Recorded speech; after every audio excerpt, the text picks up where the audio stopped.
Ladies and gentlemen, welcome to episode 7 of Digital Downtime. It's your boy Gilly here, as always.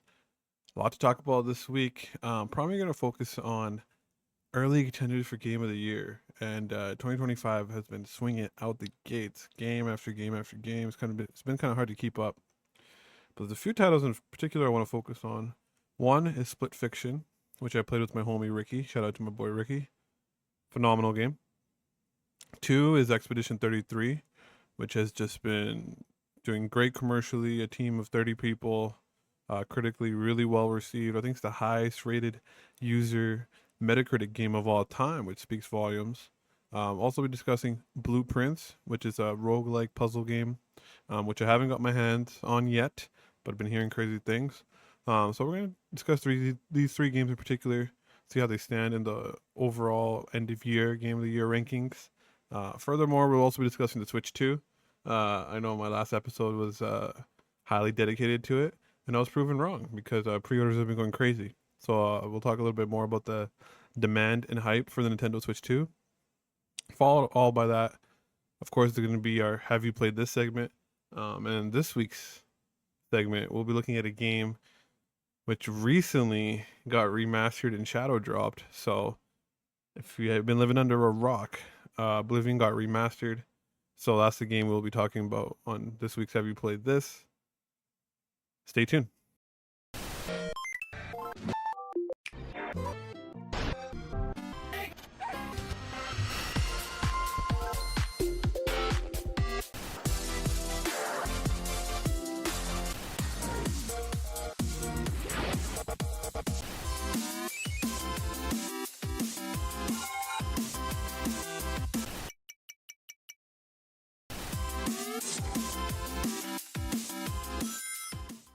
So right out the gate, let's talk about Split Fiction. Like I said, I played the entire game with my buddy Ricky. Shout out Ricky.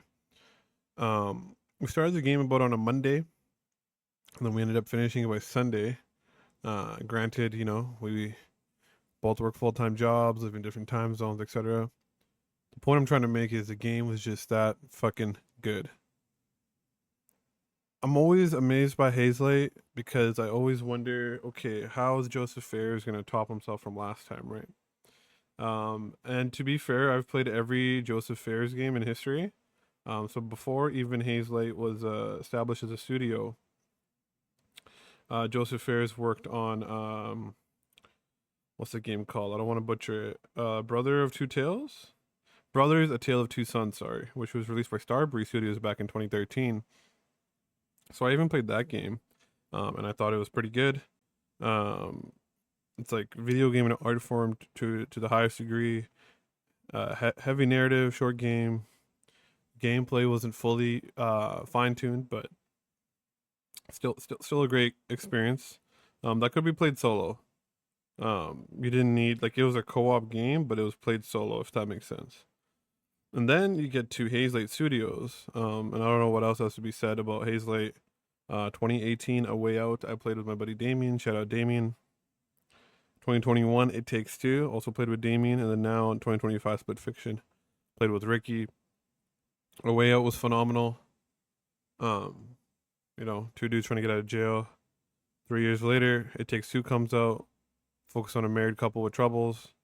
I thought that was a huge level up in terms of scope, gameplay direction, storytelling, just overall cohesiveness of the game. Just a big step up from A Way Out to It Takes Two.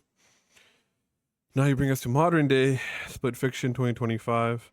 And once again, Joseph Fares and Hazelight Studio find a way to level up because the level up from It Takes Two to Split Fiction is crazy. I'm talking just from sheer creativity, it's outstanding. Scope is gigantic, level design, gameplay design. At first, we're a bit iffy on the narrative, but how the narrative fleshes out into the gameplay design choices, the amount of variety in the game. The game is more challenging. It's definitely a gamer's gamer. So I've been kind of joking around with some people at work and other places. Like if you're trying to play this with your non-gaming kind of partner, you guys might be in a hell of a time. Because there's certain parts where Ricky and I got stuck for a little bit. But the point is, man, it's just I don't even know where to start, right? So, quick synopsis. The game follows two authors, Mio and Zoe. Um, they go to some publishing company to get their stories published. Uh, Instead, he puts them in this kind of machine. What's his name? Raider Publishing. He kind of puts them in this machine to steal their creative ideas.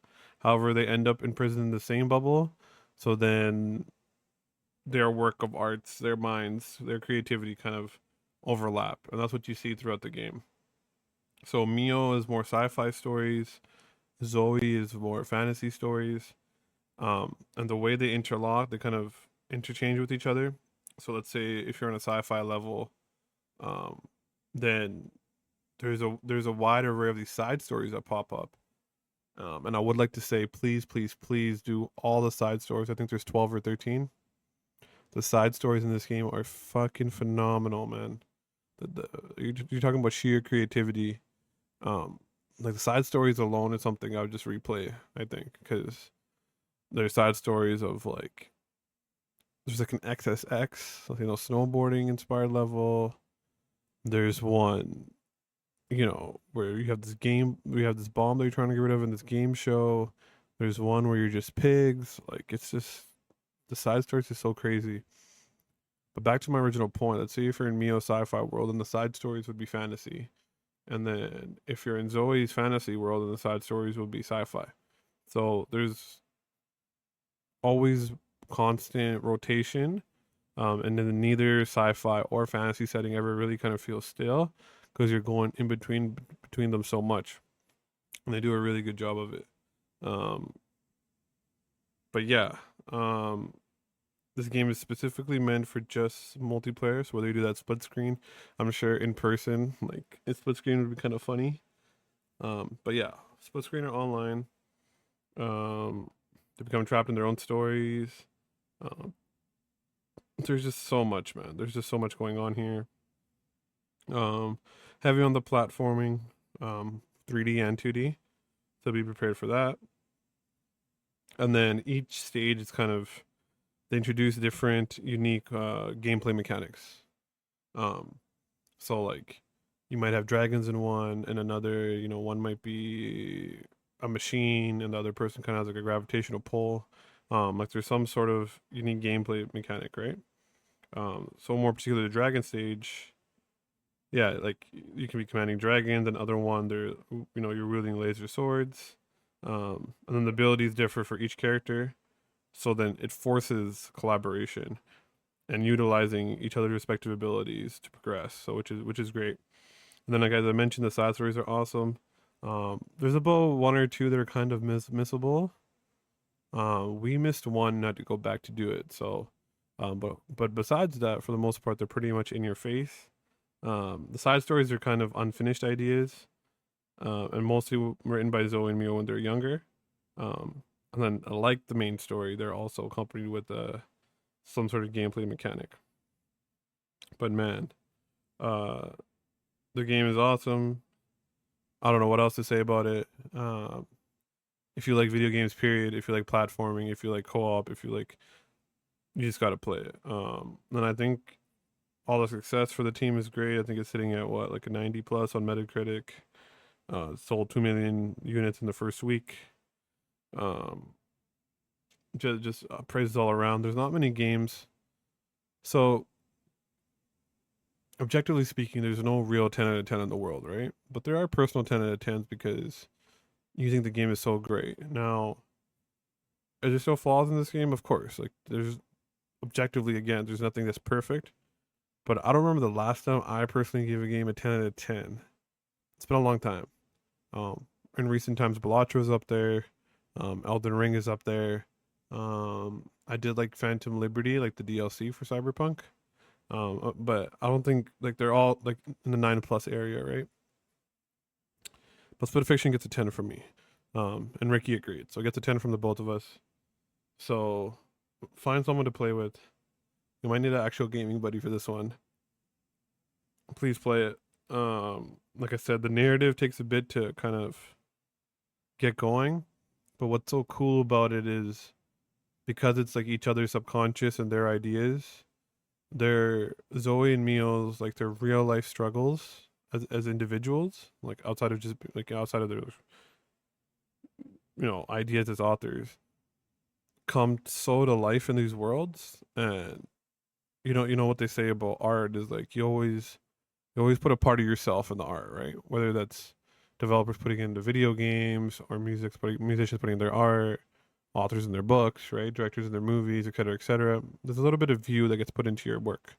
So when you start going through more of these worlds, especially the side stories, right? Because they're developed at a younger age, they're unfinished. You see more and more of Zoe and Mio, and you see their personal traumas and how they come into play in these crazy, crazy fictional narratives they've made, and how they help each other out to overcome them. So it actually is really cool. Um, and the idea of the game is so cool and how successful it's been. There's gonna be a film adaptation, which really they could have done for any Haze Light game. They could have done it for A Way Out or It Takes Two. Um, so Sydney Sweeney will be starring in the movie, also serving as an executive producer. Um, her role hasn't been disclosed yet, but if I would have to guess, she's probably gonna play Zoe. So then that just leaves another female lead to play Mio. So we'll see who that ends up being. It's directed by John Chu. He did Crazy Rich Asians and most recently Wicked. So yeah, hopefully it's in good hands. But just wanted to add to how popular the game is and how crazy it is, creatively. So I know it's gonna be a busy year. There's still a lot of games coming out. Nintendo Switch 2 is gonna have a lot of games coming out. Rockstar is still coming out with what we assume is GTA 6 this year in the fall time. But Split Fiction right now is my current game of the year, and regardless, it should be a nominee because wow, 10 out of 10. Heard it first from Gilly, Digital Downtime.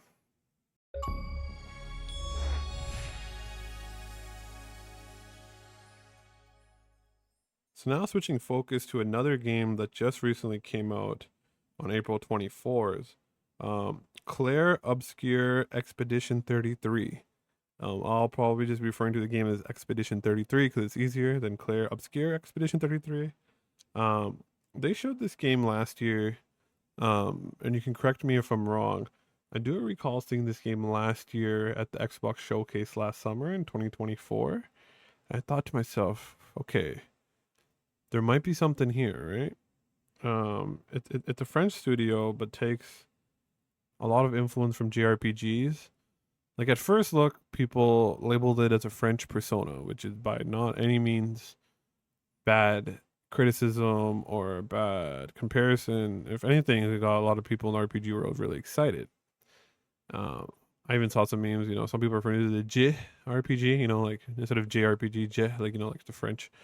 Anyways, dun, dun, tsh. I don't know if that hits or not, but but now that the game's out, as I mentioned in the opener, I think it's the highest rated Metacritic game by users.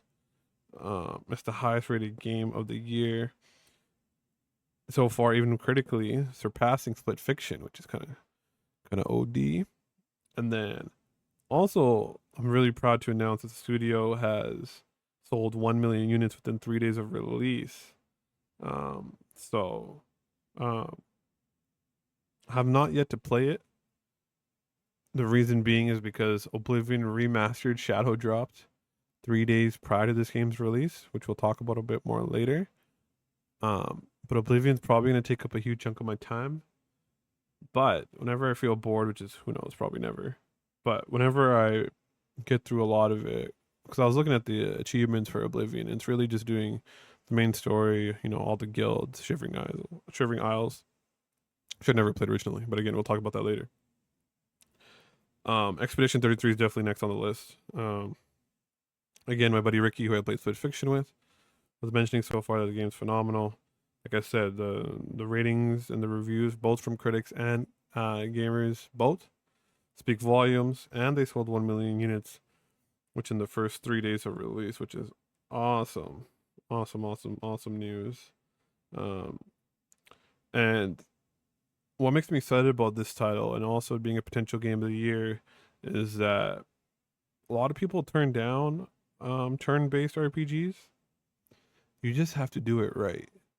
Um, a good example is Mother 3, if you ever get your hands on it. I like the way Paper Mario Thousand Year Door did it. Um, obviously, I've not had the opportunity to play other Persona games yet, but Persona 5, I think, did a really good job on it. That's what kind of helped me get through the game, because I was like, okay, it's kind of a cool turn-based system. So anytime I see a turn-based game get this much love, it makes me think, okay, they must have done something unique with it, right? And they do. There's some real-time aspects such as quick-time events and timing-based actions, both in offense and defense. Um, and when you're in defensive state, all attacks can either be dodged or parried, right? So yeah, I mean, like I said, took a big inspiration from Final Fantasy and Persona. The team is only 30 people, so I mean, if 30 people can create a game this beautiful, this unique, I think the game runs on Unreal Engine 5, just like the Oblivion remaster. More realistic lighting, the adaptation of the Lumen features, right? And yeah, it just looks crazy, right? It's in this dark fantasy, like Belly. I'm gonna probably fuck this up. Uh, the Belle Epoque era, which is pretty much like the beautiful era in French/European history. Kind of in the late 80s, I think, early 1900s.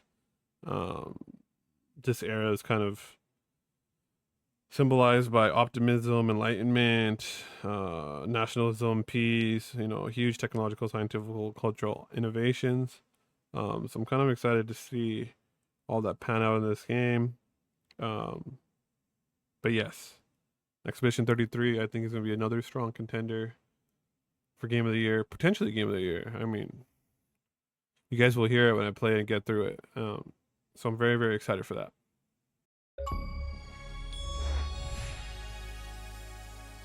And then thirdly, speaking of this early Game of the Year discussion, we have Blueprints, which was released on April 10th, 2025, developed by Dogu Bomb and published by Raw Fury. It's a roguelike puzzle game, from my understanding. You pretty much are in a mansion with ever shifting rooms, ad hoc construction of mansion rooms through the drafting of randomized cards. And the goal here is to reach the hidden 46th room. Failing to reach it will reset the run like any good roguelike and randomize the rooms again.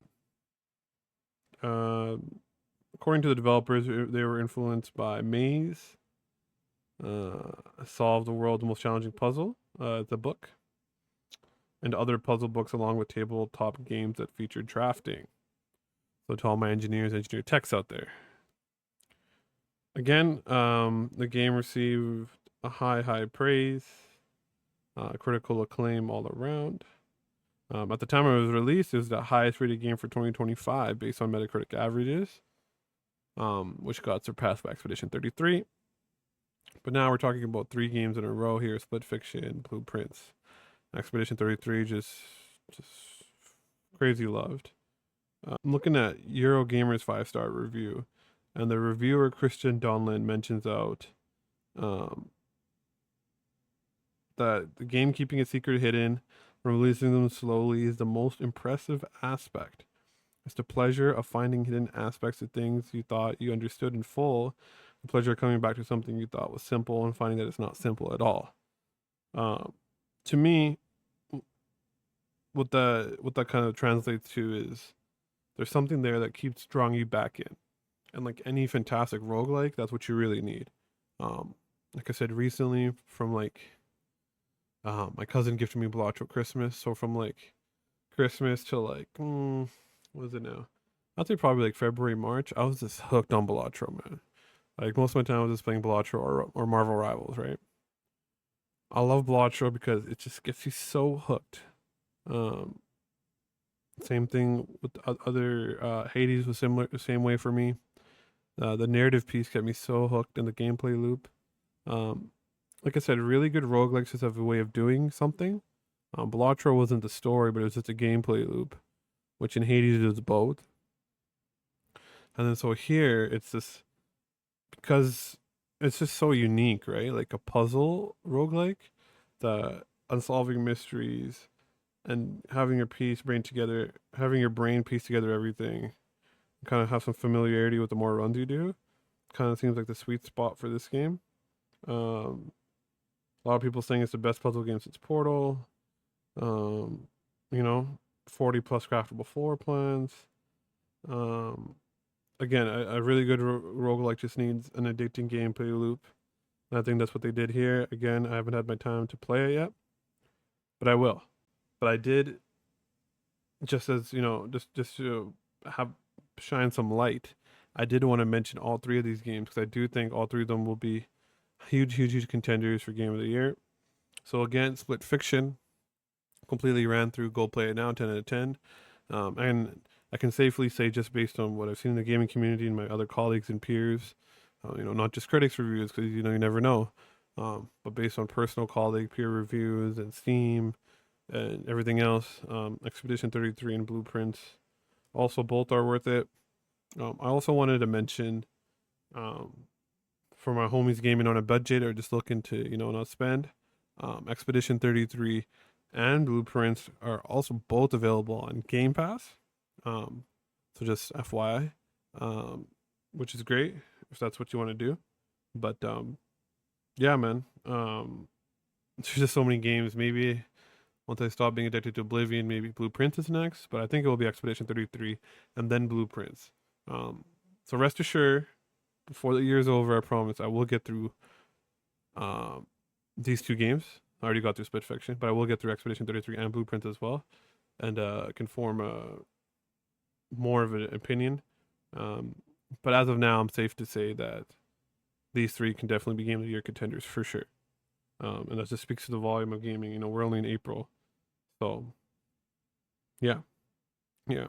But the more I'm looking at Blueprints, yeah, a lot of people saying best puzzle games are the Portal 2, or the Talos Principle, countless mansion layouts, dozens of rooms to discover and utilize, a lot of lore to absorb, and it's the first game from the studio, which is great. So yeah, make sure to check out all three. Moving on from this potential early game of the year 2025 discussion, we'll be shifting gears into Nintendo Switch 2 quickly once again. I won't take up as much time as I did, like last week's dedicated episode, but I want to touch base on it a bit. So stay tuned.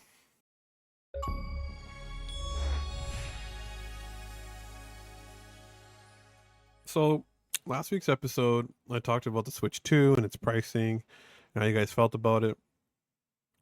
And then I realized once I released that episode, news broke out that the prices won't be changing due to all the tariff fiasco.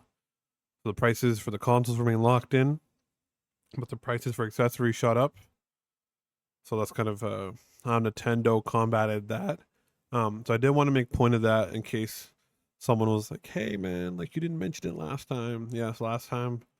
By the time I recorded it, and by the time I released the episode, news broke about the tariffs like that same day or the next day. I don't quite recall, but I was like, okay, shoot, I'll mention it next time. So price stays the same, but the accessories went up. And man, like I just like to bitch and moan, but the Canadian dollar is so trash for all of you that didn't know. I am Canadian, and man, they finally got the game pricing out there. I think it's like $100 for Donkey Kong Bonanza, 109 at 110 for Mario Kart, 110 for the Switch Pro 2 controller.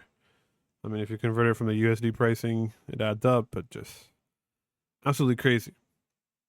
But what I did want to touch on about Nintendo Switch 2 real quick here is that despite all the bitching and complaining about the pricing worldwide, like I said, Nintendo, people were going to Nintendo tree houses and being like, drop the price, drop the price, drop the price. The pre-orders have been going nuts. So the pre-orders did go live recently. I'm trying to recall what day it did. So apologies with me. The pre-order started on April 24th. And all over the USA, Canada, UK. It went crazy. The pre-orders went crazy. So I just wanted to come on here and admit that I was wrong. People bitch and complain about things. I bitch and complain about things, especially when it comes to pricing. But it doesn't matter. So in Canada, particularly, Nintendo Switch 2, like I said, pre-orders went live on April 24th. And they seemed even more challenging to obtain than the PS5. So I'm looking at an article here from mobilesyrup.com. I know it's a funny name, but usually they give up-to-date gaming, tech, news, etc. about Canada. That's why it's called Mobile Syrup. And they're stating that Switch 2 was more hard to obtain than the PS5. Talking about huge retailers, Walmart, Best Buy, GameStop, London Drugs, Costco.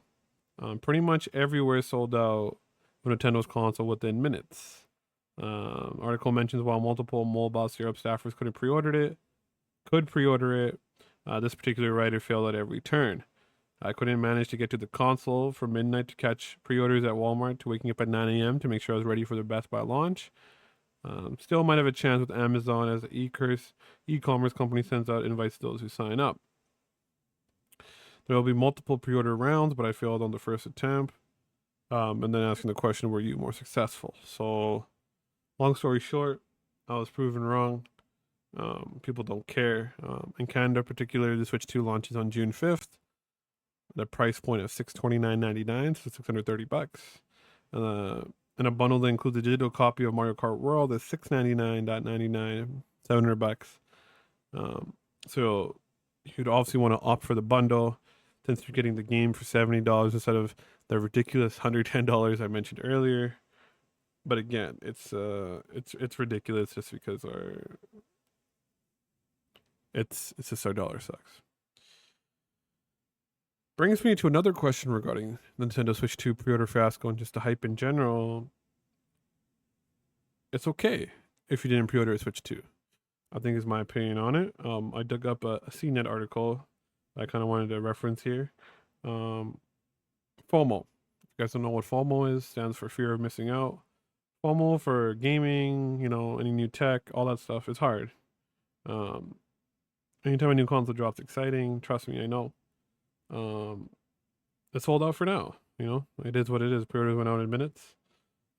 Obviously, things will change over time. It's unclear when or how. And also, there's this unknown variable of how the constant tariff fluctuations might do for future gaming console pricing and demand, right? So now you got to throw that into the loop. But the thing is, it will change over time. It's okay that you didn't pre-order it, right? As good as the Switch 2 looks, and as fun as Mario Kart and Donkey Kong seem to be, it's okay, right? It's okay. Things will get better. You don't need it right away, but if you do, you just got to be a super persistent, patient gamer. I don't know what else to say, right? But it's okay. The CNET article mentions that they got their hands on the Switch 2 for a bit.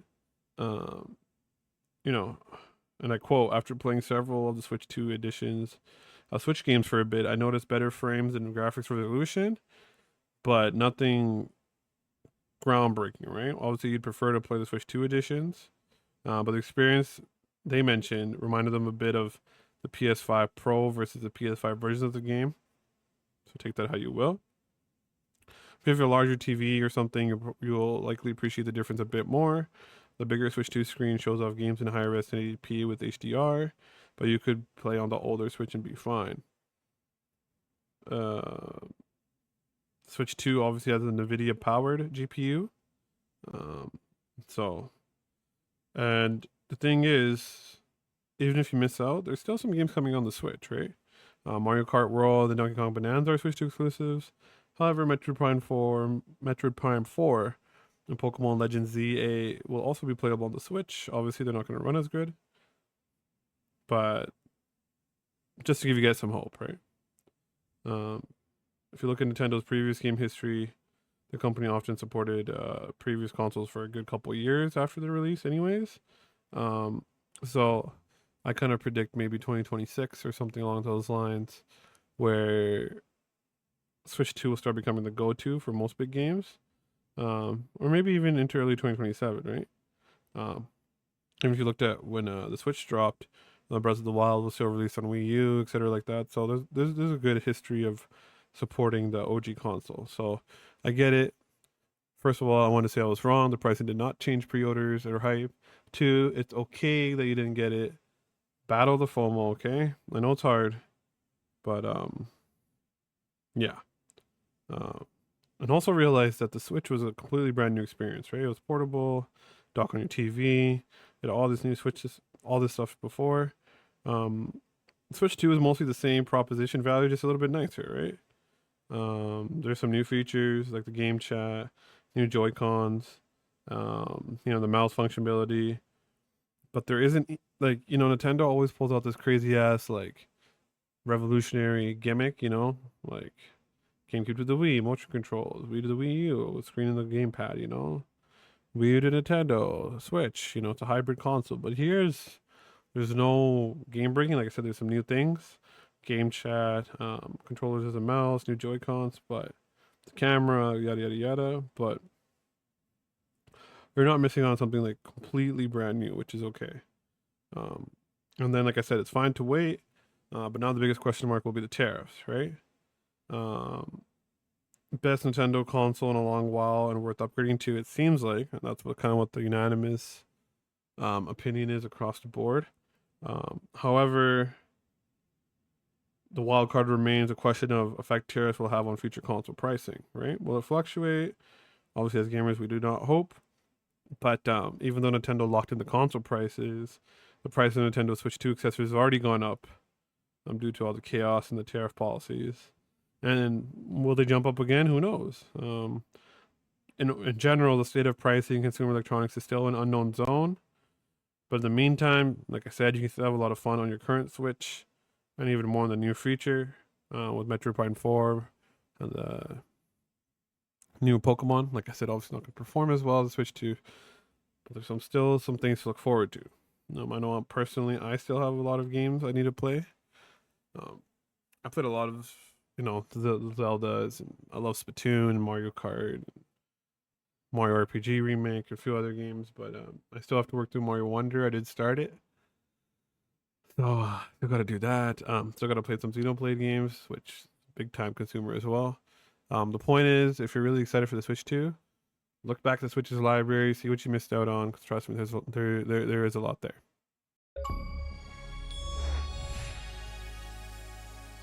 Moving on to this week's Have You Played This segment, I had to talk about it. If you haven't played Elder Scrolls 4 Oblivion, now's the perfect time. I mentioned it several times already throughout this episode because I just couldn't resist, man. Oblivion Remastered, essentially almost just a remake visually. Shadow dropped Tuesday, I believe. I'm trying to get the exact date. Shadow dropped Tuesday or Wednesday. I think the 23rd.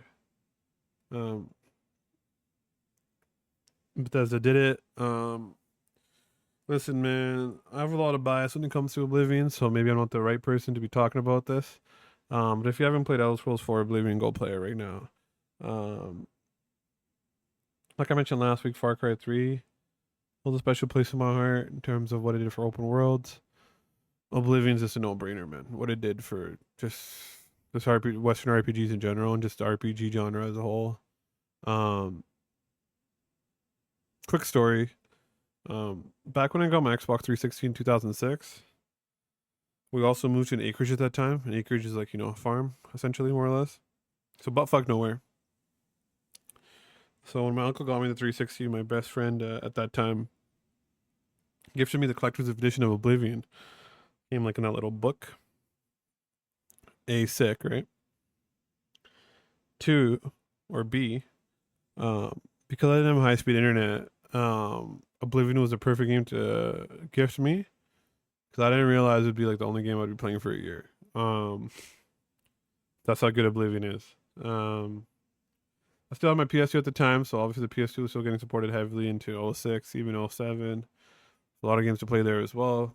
PS2 is the GOAT. But in terms of 360, yeah, Oblivion was the only game I owned to for about a year. And then the summer of 2007, we finally got, which I don't even think would be considered high speed internet nowadays, but finally got high speed internet, which I think it was like 5 up and 5 download, 5 megabytes per second, ladies and gentlemen. So I don't, like I said, I don't think that even be considered uh, high speed internet anymore. But it was enough to play Xbox Live, and that's when I started playing Saints Row online. And I started playing Gears of War 1 online. And then that fall of that year, 2007, was kind of wraps because then COD 4 came out, Halo 3 came out. Yeah, it was wraps, man. What a time. But Oblivion for one whole year, man. And the remastered so far, I put in about 4.5 hours. I've already crashed once, my game. My main quest already got glitched. I've seen a whole lot of other jankiness already in 4.5 hours, and I wouldn't have it other way. So, if you've never played Oblivion before, now's the perfect time with the remaster. Like I just mentioned, it's literally the same exact game. Because I think the gameplay engine's still on that creation engine or whatever engine they used back in '06. It's still on that same engine, so I know there's been some gameplay adjustments, refinements, obviously, right, to the animations, and thank God the leveling system is a bit altered. The UI is cleaner, stuff like that. But in terms of bugs, glitches, jankiness, it's all there. Voice line bloopers and all, like everything, all the classic Bethesda bug junk bullshit is there, untouched, just with the fresh coat of paint on. And like I said, I'm biased. The nostalgia hits like a ton of bricks. Like I said, it was the only game I had on the 360. Now, not to get that twisted, I did play other games on the 360 because guess what, folks? Back then in '06, '07, you still had a wonderful retail outlet called Blockbuster. Other ones such as Movie Gallery and other local mom and pop shops that focused on movie/video game rental. So I did rent games for the 360 besides of Oblivion, but it's still the only game I owned. I remember. Oh, here's another one that's more low key. If anyone ever played The Outfit on the 360, not the early game. I remember playing The Outfit. I remember renting Gears of War, and because I didn't have high speed internet at the time, I just rented it to play the campaign with my buddy, like buddy from middle school. We did the co-op. So Oblivion was still the only game I had. And then I rented Saints Row for a bit. Couldn't beat it in that time frame that I had for it. And when I got high speed internet, um, who told me? I think I was just looking around, like, what's the best online games, and people were telling me Saints Row and Gears of War 1.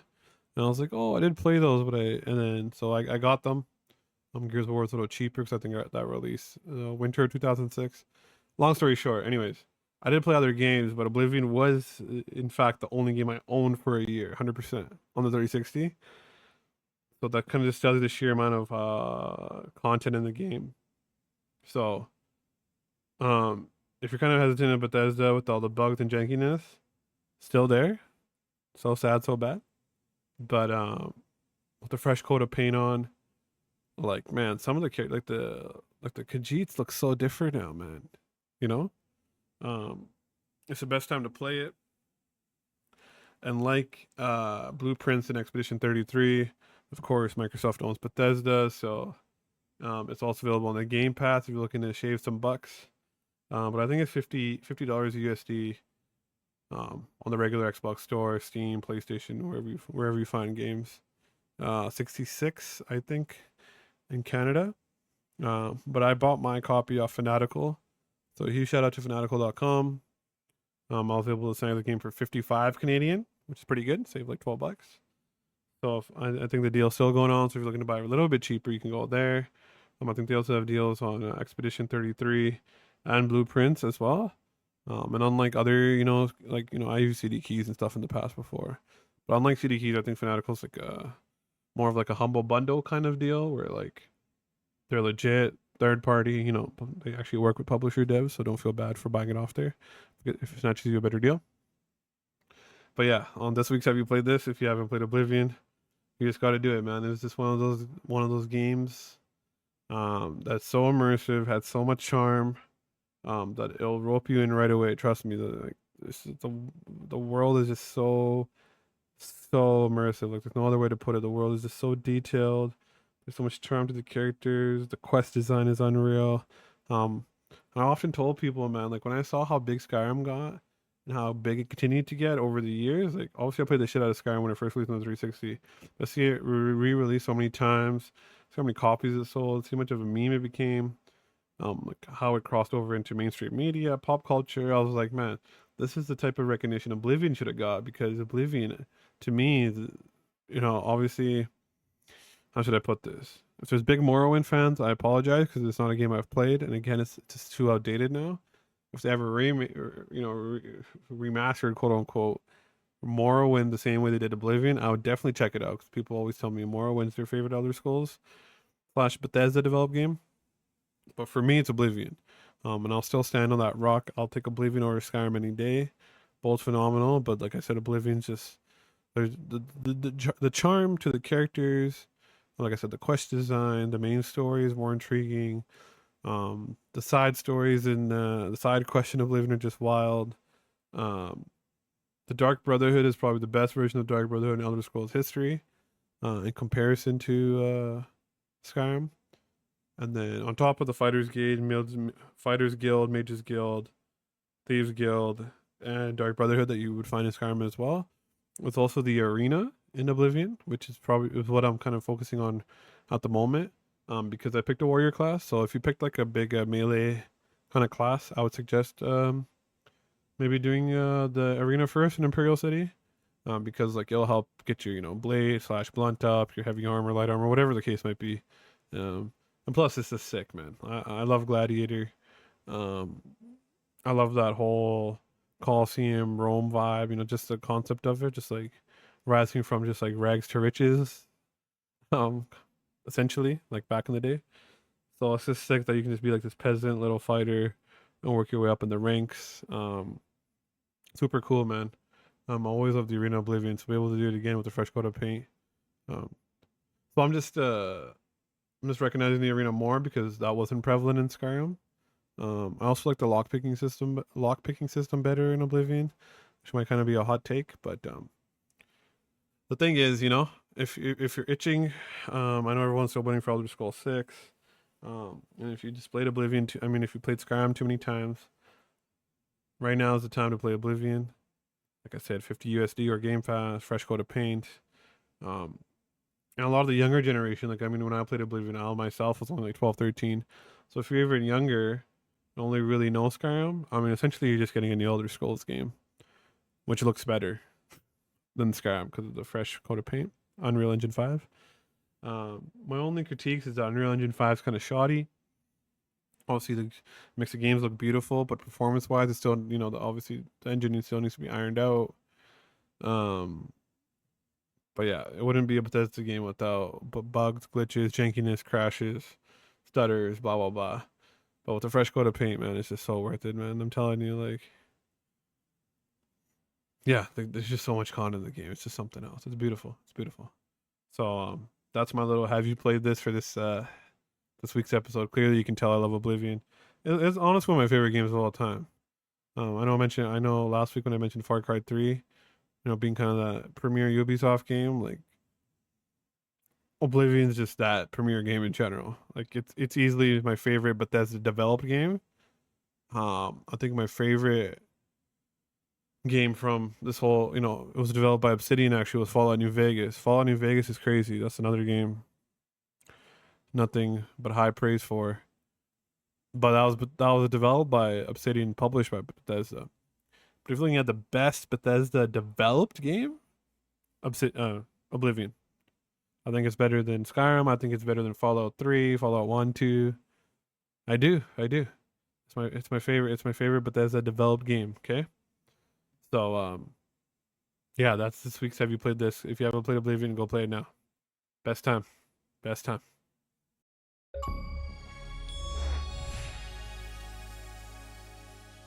Ladies and gentlemen, that was episode 7 of Digital Downtime.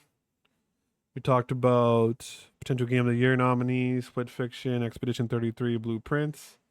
All three, which I've heard, or it seems like. Obviously, I ran through Split Fiction, but the other two.